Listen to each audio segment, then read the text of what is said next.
welcome to another episode of Chatting with Chip with Barton College football head coach Chip Hester.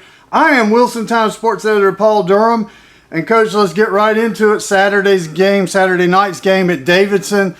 It represented a chance for you guys sort of to step out of what you normally do. You're playing an FCS team. Right. You're playing a team running the triple option. A lot of things happen Saturday, probably aren't going to happen the rest of the year. Let's hope one of them is Barton coming up on the wrong end of the score. I just want to get your thoughts, having had a chance to digest that game over the weekend. What do you think your guys can take away from that 37-17 loss at Davidson? Well, we played a good football team. I mean, they're well coached. They executed well. I thought they were strong. I thought they were fast. I thought they did the things that we'd like to do. They controlled. I thought they won the rushing battle. They won the turnover battle, and maybe it was a draw on special teams. And if we tackle them on that one kickoff return for a touchdown, I think we have the edge there. But I think it was a good experience for our guys. We had to deal with a little bit of rain and factors like that, and then we're going to see how we adjust to a little adversity. We're going to come together, or we're going to start pointing fingers, and all those kind of different type of things come into play. And I think we were challenged in a lot of ways, and I thought our guys competed really hard throughout the game, but came up short. And hopefully we'll use it as a learning experience to learn and try to get better going forward. Absolutely, Coach. You definitely played very. You guys were in that game, obviously. We talked about the critical juncture when you guys were first and goal in the 3, 4 downs to get it in. You got two of the best guys you can, Jaquan Lynch and Jordan Jarrell, didn't get it in, and then they go on a 99-yard drive. That was pretty much the game. You guys were playing catch up from then on. But you think about the final score. They tacked on a late touchdown. They had a 97-yard kickoff return touchdown. That whole you guys not scoring and them going 99 yards. This game could have been a lot different in a lot of different ways. But you're playing an FCS team on the road. It's never going to be easy. Yeah, I thought they were the better team that night for sure. They executed a little better. I thought you're exactly right. I thought that was the critical point in the game, and hindsight 2020, you kick it and kick off and roll on to the next play in the next series. But we wanted to try to be aggressive right there, and I think thinking about our players and the guys that we've got, the strength of our team, we tried to punch it in, and it didn't work out, and that's the way it goes. And I thought they really did a great job there. They had a great call, the play action. They only threw it 5 times all night, and that was one of them, and it hit. And so that got their drive going. But I think our guys did keep playing. There's some things that we did not execute on exactly like I'd love to, but I thought our guys were competitive, but just got to play a little bit better, a little cleaner, and hopefully we'll learn from those mistakes. Yeah, this was nothing's a throwaway game. Obviously, if you're going to lose a game, this was probably one to lose though along the way against an FCS team. Right. And again, playing that offense, that triple option, you have to kind of set aside everything you do and prepare for that. And I guess you're not going to see that again. It's pretty rare. You're not playing Georgia Tech. Right. Yeah, you don't see it a bunch. The military academies, we talked about it last week. They run that option. Carson Newman has done it in the past. A little bit different version of that, but it's something that we won't see. And so I think that's why it's good for us to face something different, because you've got to prepare a little differently, and because you just never can tell what the future holds. So hopefully, when we face a team that runs some option, schemes, that we'll be a little bit better prepared because we've seen it before. And I think that's the thing, that you don't want to put too much weight on any one game. It was frustrating. I hope it'll be the best thing that's happened to us, that we can kind of refocus and understand what we've got to do to win football games. Yeah, Coach, and like you said, they're a really good team. They're not just a triple option team. They're one of the best offensive FCS programs around in the last few years. Since Scott Abel got there and brought that triple option in, I think they won the #1 offense and #1 rushing offense the first year. Paul, they were tough. They were tough. I thought they were strong. I thought they had speed in the secondary. I thought they had speed at linebackers. They're very good at what they do, and big, strong running backs, and their quarterbacks were extremely athletic. I thought 11 really was a good player. So they've done a great job. Coach Abel has done a wonderful job there. I fully expect them to be a playoff contending team again this year. Talking with Coach Abel before the game, he felt like this was their best group.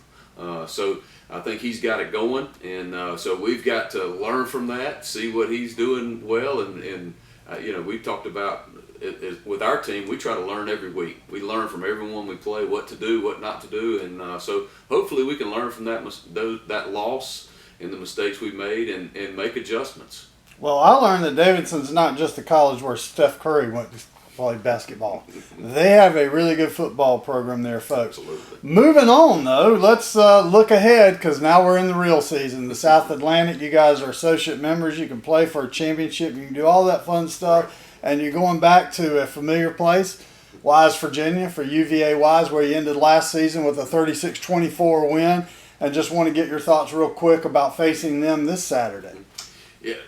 So Wise has had an interesting non-conference schedule. So they played a Division III team the first week and beat them pretty badly, and then they played a Division I team last week in North Alabama. It's an A-Sun team, and we're actually ahead in the second quarter and really played them tough in the first half. It got away from them a little in the second half. So they're a team that last year early on beat Lenore Ryan at their place. I think by the time we played them, our momentum had kind of shifted, and so I thought we had a little momentum on our side, and they did not. So I suspect this will be a very competitive game. They've got athletes all over the field, and obviously they were able to hang with North Alabama for a long time before North Alabama kind of took it away at the very end. Well, it was competitive last year. It was a 12-point win for you guys. The thing I remember last year is Jordan ran wild. They did not have an answer for him or your rushing attack. Right. I suspect they spent a fair amount of time, or will spend a fair amount of time this week researching that. And it's like you said, when y'all came out Saturday, there was nowhere to give the ball to Jordan Terrell, number one. They were all over him, and you guys managed to score a touchdown throwing the ball. And you're probably going to have to do some of that, throughout the season, but certainly this week I would expect everybody's going to be watching number one. Yeah, I think you're exactly right. I think Davidson we put a lot of people in the box, and I think UVA-Wise will watch that, and I expect to see that a lot this year. They'll have 3 down linemen and then 2 outside backers on the outside and 2 backers in the box. So there's going to be a lot of guys in there. We can't abandon the run. That's not who we are. But we've got to be creative this week and find some ways to still get the touches that we need out of Jordan and still put some pressure on them on the back end. When you do that, you get a lot of guys up in the box. That puts you in some one-on-one situations on the outside, and we've got to complete a couple more of those. We completed a couple this past Saturday, but we've got to continue to make some plays in the passing game that makes those safeties play a little further back. Affect that change, right? Absolutely. So the last thing I want to talk to you about today, it's a good topic. We always talk about special teams. I think that was the first thing you and I ever talked about when you first got the job. And it wasn't perfect. You gave up the 97-yard kickoff return, obviously. Don't like to see that. But, hey, what a great day of returns for you guys. You guys would not have been in that game if it not for Cam Powell. I think he had 2 big returns. Jane Lewis had the big punt return. And I think you talked a little bit about Cam just getting that chance because in your offense there really is no room for another running back at the same time unless you switch your formation. But typically you've got Jordan back there. Right. And it's kind of hard to get in. But nice to see a young man like Cam Powell get some chances to touch the ball in special teams. And, man, 71-yard. Didn't do anything with that one, but then it was a 40-yard one later, I think, 40-something, and did. So just how good do you feel about your return? Because I think last year Paul Durham had a return. You guys had showed that you could return the ball. just need to cover it. But how do you feel about that? Yeah, I do. As you look at the entirety of the game, I think if you take out that one return for a touchdown, they had another one that was a decent return. But I thought overall we played them maybe in one special teams. I thought we did a good job overall. Our punt team did a nice job. Our kickoff return. So we're making progress. Obviously, giving up a touchdown is just unacceptable. We've got to find a way to get that guy tackled. And so, I think we've got guys with some great effort, but we've got to learn to break down when we need to break down, and just closing down some lanes. There's some things that we can work on there. But I thought, you look at the three aspects that we talk about. They won rushing. I thought they won the turnovers, but I thought we could have really. You take away that big return, and that's a game-changing deal. But I thought our special teams played pretty well on Saturday, and we'll continue to try to build on that. Coach, we talked about the going into the South Atlantic this week, and some scores over the weekend. Maybe a little bit different, but this time of year teams are playing all kinds of different opponents, from D1 to FCS to D3. What are you kind of alluded to the fact you think things are going to work out the way you think they will. I think I have an idea of what that means, but what do you think they're going to? Who do you think is going to be the teams to beat in this conference this year? Well, for us and our focus this week, it's all about Wise. So right. That's got to be where we're thinking, and all of our attention is on that game and those guys that we're playing this week. I think that we'll have a better feel for how the conference stands after a couple weeks. And, these are games that are conference games. They're not in-division games. But I still think they'll tell the tale for how this thing is going to set up and who's kind of on top of their game and who's not.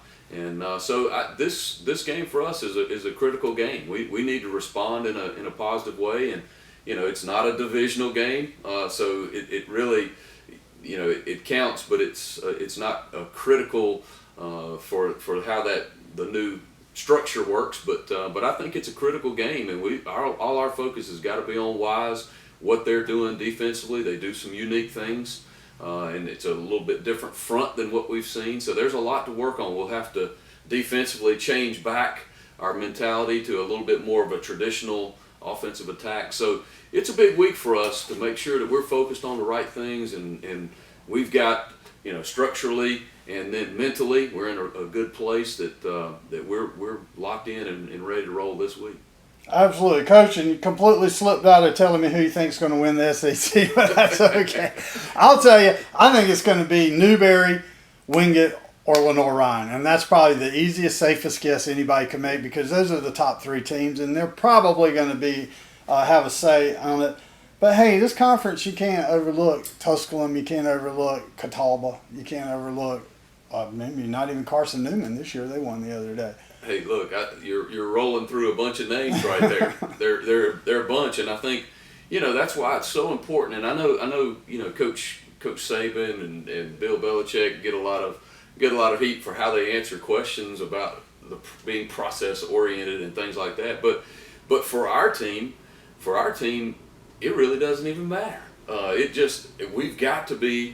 We've got to have 100% focus on who's ahead of us, right in that week, because so much can change, injuries and how guys react to different things in a game, and so we've got to be so in the moment that we're not worried about what's ahead of us. It's got to be what's right ahead of us, and I think our guys will do a good job of that. We've got some maturity on our team.